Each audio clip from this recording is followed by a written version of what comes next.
Ce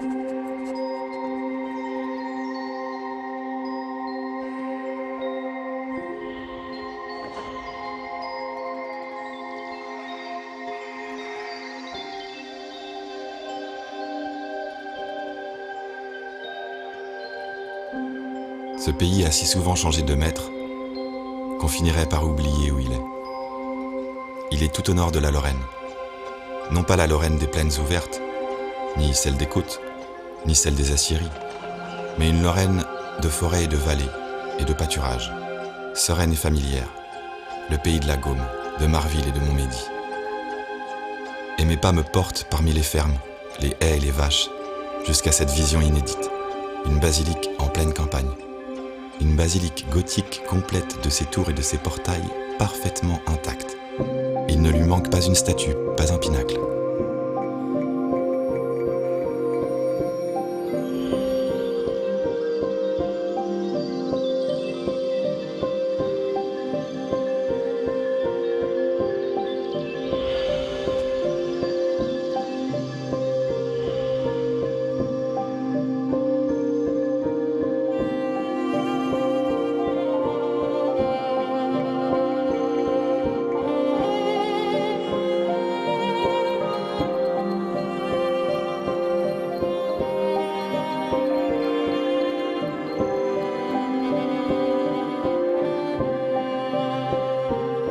L'église d'Aviotte sort tout droit du Moyen-Âge.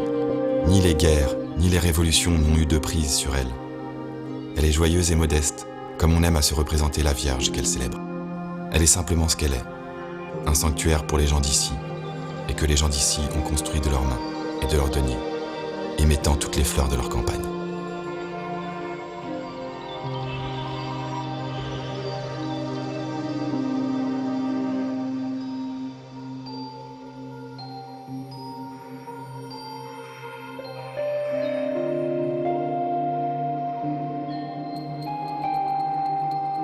Ce portail qui m'appelle fourmille de personnages, tel un buisson de roses, des fleurs et des feuilles.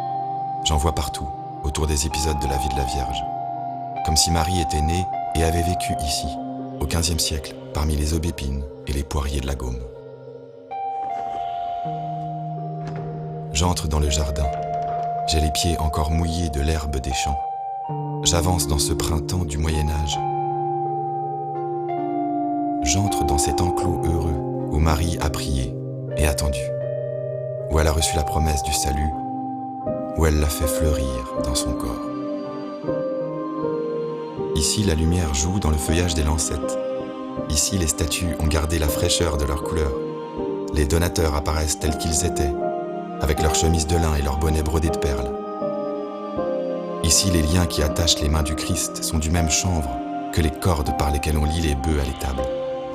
Et les choses du garde du temple sont celles que mettent les paysans pour marcher dans les chemins creux de la Gaume.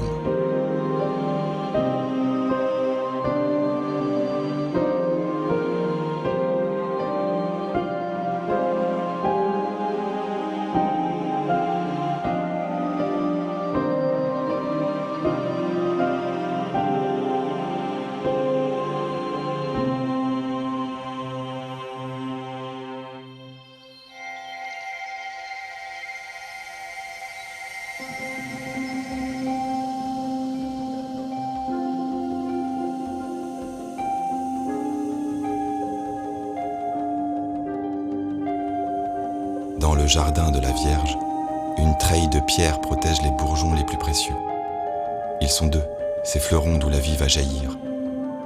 Le deuxième bourgeon est le tabernacle où repose le corps du Christ. Un tabernacle en forme de tour, un tabernacle qui ne dit pas la mort, mais la vie. Le sacrement lui-même a fait pousser cette flèche, comme la sève dans l'arbre fait pousser une tige.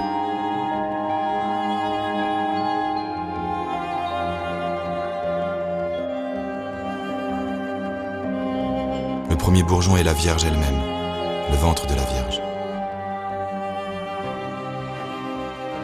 Je suis devant la statue de Notre-Dame d'Aviotte, qui date du XIIe siècle et qui n'est pas en pierre, mais en bois de tilleul.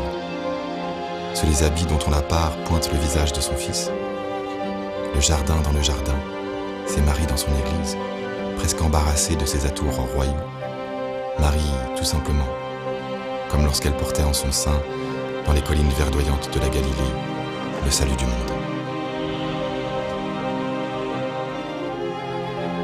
L'histoire du salut a germé dans une campagne, à l'écart des grandes routes, une campagne un peu oubliée et secrète, où l'eau et le soleil de Dieu réjouissent, quand le printemps est venu, les arbres, les fleurs et les hommes.